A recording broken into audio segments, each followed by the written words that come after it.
think the train might be too heavy for it. A little bit of slip there. Loaded. Yeah. Trying to go. He's gonna go.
Thomas is resting right there until next weekend.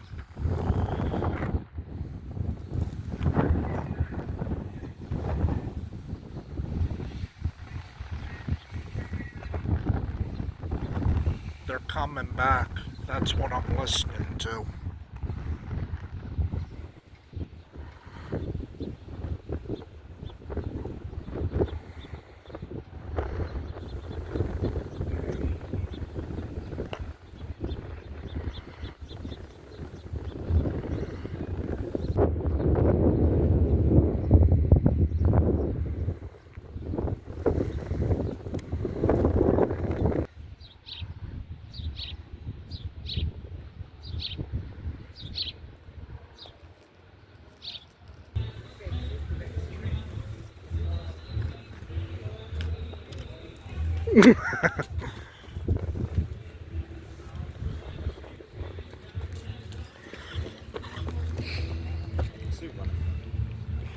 Because they're rail fans.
Forces began closing in, leading Red Bridge's army at a small, little-known crossroads town called Gettysburg, and collided with the Federals on July 1st, 2nd, and 3rd in a bloodbath that doomed the South's quest for independence. But what if Lee had reached the bridge intact and continued his march east across Lancaster County? In that case, he might have been intercepted right here in the countryside between Strasburg, Alot, and Lancaster. To see for ourselves.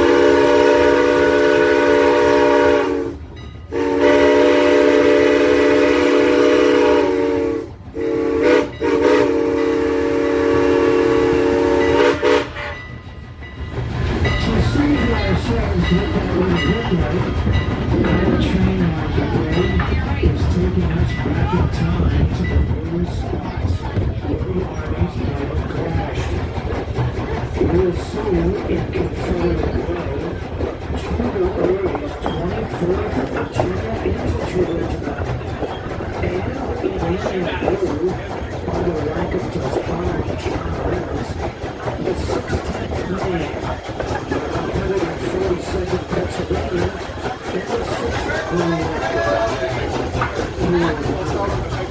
Keep your eyes blue and your guard tight.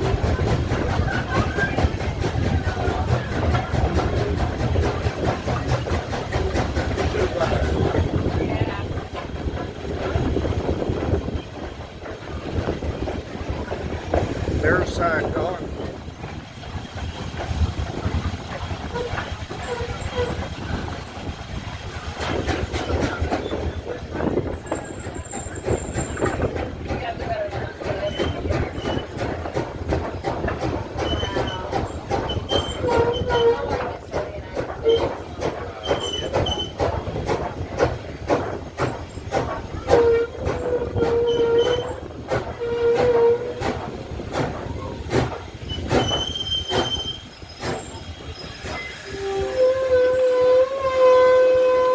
That's perfect stop. Yeah, here we go.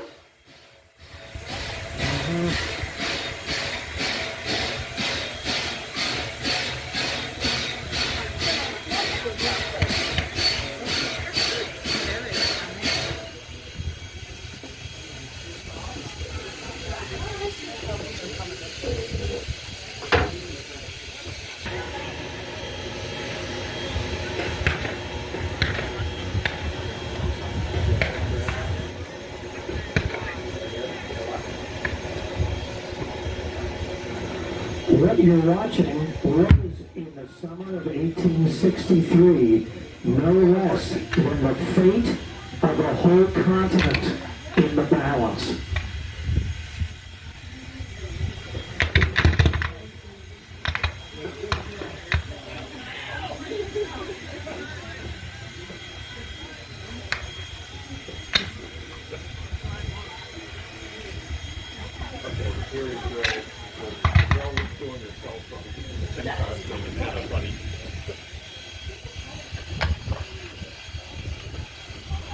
The Confederate battle line, dressing on their colors the Southern Cross battle flag as they approach from the west. They're the vanguard of General Robert E. Lee's 75,000-man Army of Northern Virginia. The blue coat Union Federal soldiers that we see in their falling back skirmish line, they are a small vanguard of General George Meade from Pennsylvania and his Union Army of the Potomac. They numbered 90,000, outnumbering the rebels by 15,000. But neither one of those armies is here yet, and neither army particularly knows where the rest of them are.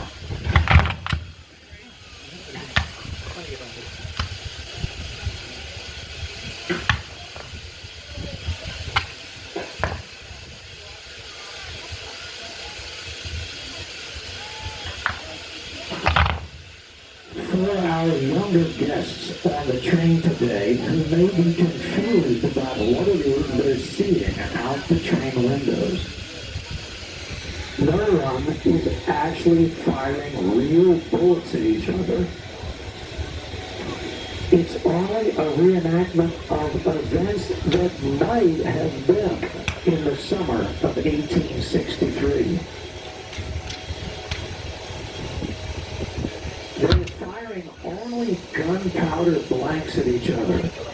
But Yep, I see him. during the actual events, they would have been firing at each other 58 caliber bare lead mini balls. They were conical shaped bare lead soft bullets that made a nice hole going into a man, but made a horrific hole coming out.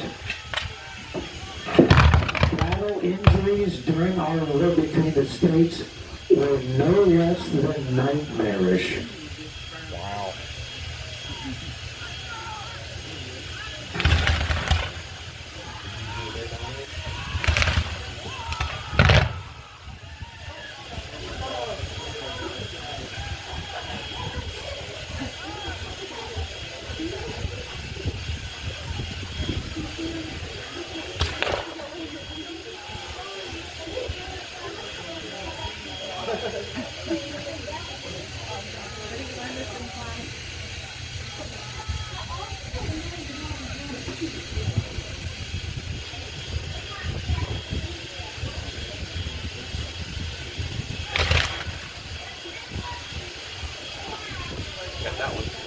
For safety's sake, I and the crew would like to request strenuously to all guests that you remain inside your car. Please do not step out onto the end platforms. Please remain inside your car and view the battle action through the side windows. Please do not stand on the end platforms for safety. When the train begins to start moving again, that will be most unsafe to be outside of your car. Thank you for your kind attention. 1863. That volley fire you just heard was fired by rifle muskets with conical, groove-fitting, spinning balls that come out of the muzzle of the musket at extremely fast velocity and spinning with deadly accuracy at long range. This kind of close order fighting was, for one of a better term, a meat grinder. It would only be late in the American Civil War, in 1864 and 1865, when battle tactics caught up with the new deadliness of the latest generation of muskets. That's when the modern way of open order fighting, where you would never think of standing shoulder to shoulder with the man next to you. That's when those open order, leave a space between you and the next man tactics were developed. Only late in the American Civil War, but not yet in 1863.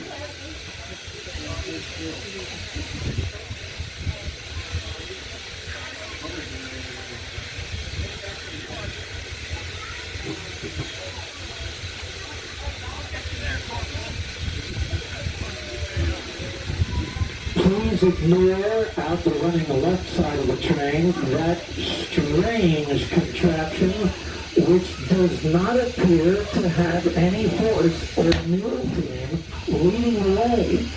I have no idea what that is. It might be a good idea to invest in, if you can, in whoever invented that thing.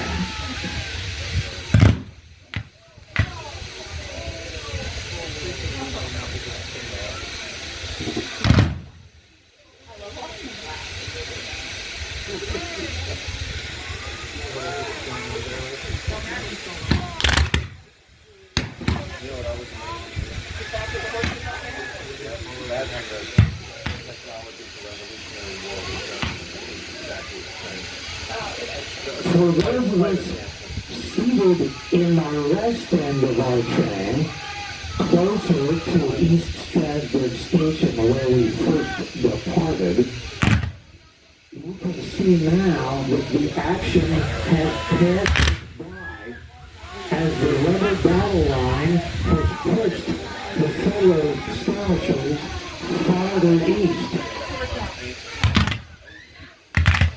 Those guests in the east end of our train today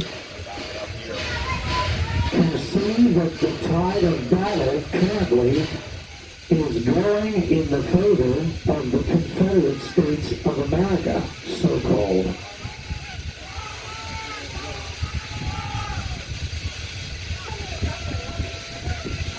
If that surprises anyone, don't be surprised, because the Confederates here have the advantage. They moved into this area first. This morning, coming down the roads, streaming from the bridge on the Susquehanna, that they did, in our water scenario, capture intact.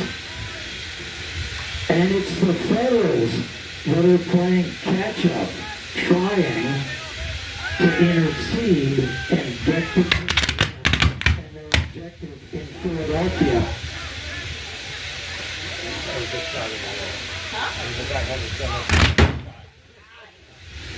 The Confederates in the summer of 1863 were riding a high crest of a wave of victories.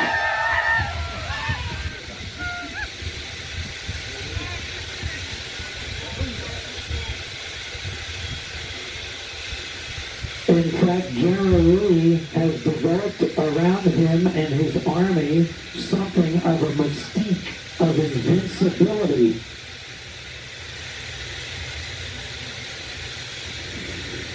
It's the rebels' hope that they can ride this wave all the way to total victory and independence if they can bring the stubborn Lincoln administration to the peace table with a crushing victory. And what would be better than capturing the birthplace of American independence, Philadelphia itself? And with Philadelphia in rebel hands, the road would be open to assault Washington City from the rear.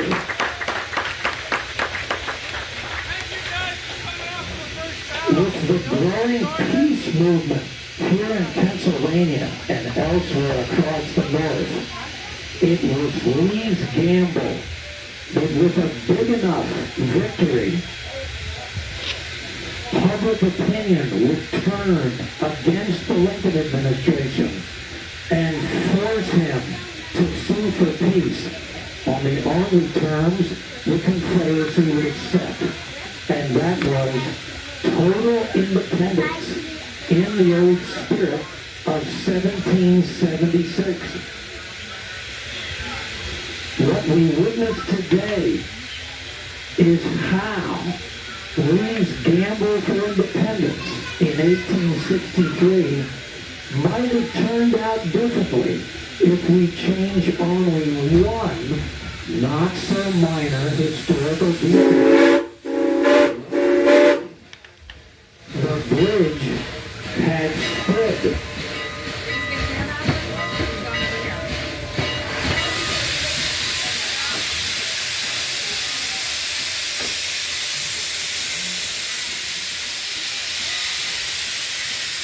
If there are any guests still standing on the same platform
That's my buddy from Baltimore. Oh, okay. There's the diesel.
I sure hope that other locomotive out there still has rubber hands by now. It does appear to be parallel on the farther side.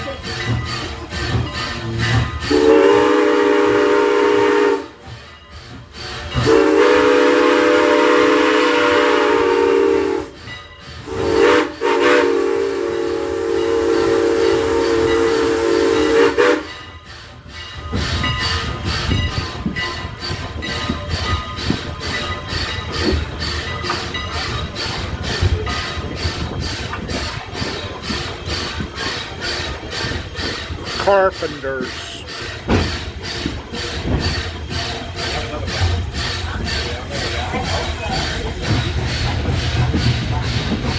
They park down there and then you walk.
Paradise, James at the coast to Philadelphia, Trenton, Newark, New York City, Pittsburgh, and Chicago.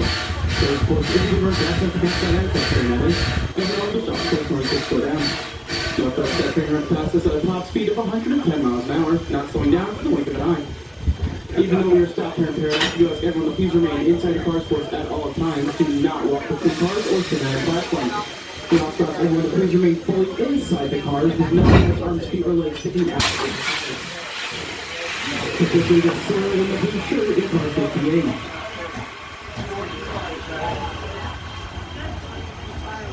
If you're sitting in open air coach and it isn't ready, your seats do flip over. If you're sitting in open air or the coach with red seats, simply pick the seat up from the back and they'll flip right over to face the other direction. If you're sitting in the coaches with the green cars with the blue seats, simply give the seat a shove and it'll face the other direction. The locomotive on our train today is old number 89, built in 1906 by Canadian Locomotive Works of Ontario, Canada. She weighs 150 tons and originally ran for the Grand Trunk Railroad. She carries 10 tons of coal and just under 7,000 gallons of water. Then we pass this on the interchange track in just a couple of moments. The engineer department of our tree today have been working very hard to ensure that Andrew keeps a good head of steam for our trip today. So be sure to give them a really big wave hello and cheers like a goodbye. They really love it. It makes them very happy. Besides, we would want them to leave us here in paradise. Yes, folks, believe it or not, you're in paradise. Take a look, because it may be as close some of us will ever get to being in paradise.